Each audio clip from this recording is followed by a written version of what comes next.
आज की इस वीडियो में हम लोग देखेंगे कि कोई दो संख्याओं के बीच में कितनी अभाज्य संख्या होती है। जैसे क्वेश्चन में दिए हुए है कि 20 से 40 के बीच में कितनी अभाज्य संख्या है। अभाज्य संख्या को हम लोग इंग्लिश में प्राइम नंबर बोलते हैं।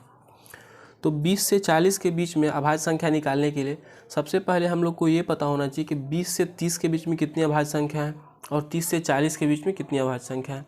अगर ये पता हो जाएगा तो इसको निकालने के में थोड़ी आसानी होगी। उसके लिए हम लोग क्या करेंगे कि सबसे पहले 1 से 10 करके 10 से 20 ऐसे कर करके 1 से 100 तक में कितनी अभाज्य संख्या होती है उसको 10-10 के अंतराल पर याद कर लेंगे। जैसे यहाँ पे दिए हुए हैं 4 4 2 2 3 2 2 3 2 1।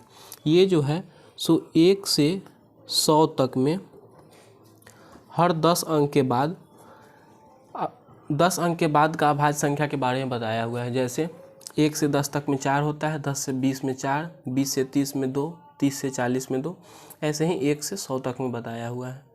तो अब हम लोग अगर निकालना रहेगा कि 20 से 40 के बीच में कितना अभाज्य संख्या है, तो उसके लिए 20 से 30 के बीच में 2 अभाज्य संख्या है, 30 से 40 के बीच में 2 अभाज्य संख्या है।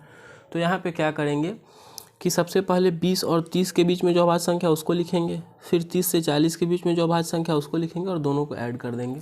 तो क्या होगा, 20 से 40 के बीच में जो अभाज्य संख्या होगी वो 4 होगी। वैसे ही 50 से 80 के बीच में अभाज्य संख्या निकालना है, तो इसके लिए हम लोग 50 से 60, 60 से 70 और 70 से 80 के बीच में जितनी अभाज्य संख्या उसको लिखेंगे। उसके बाद तीनों को आपस में ऐड कर देंगे तो 7 आएगा। तो इससे हमें ये पता चला कि 50 से 80 के बीच में कुल अभाज्य संख्याओं की संख्या 7 है। धन्यवाद।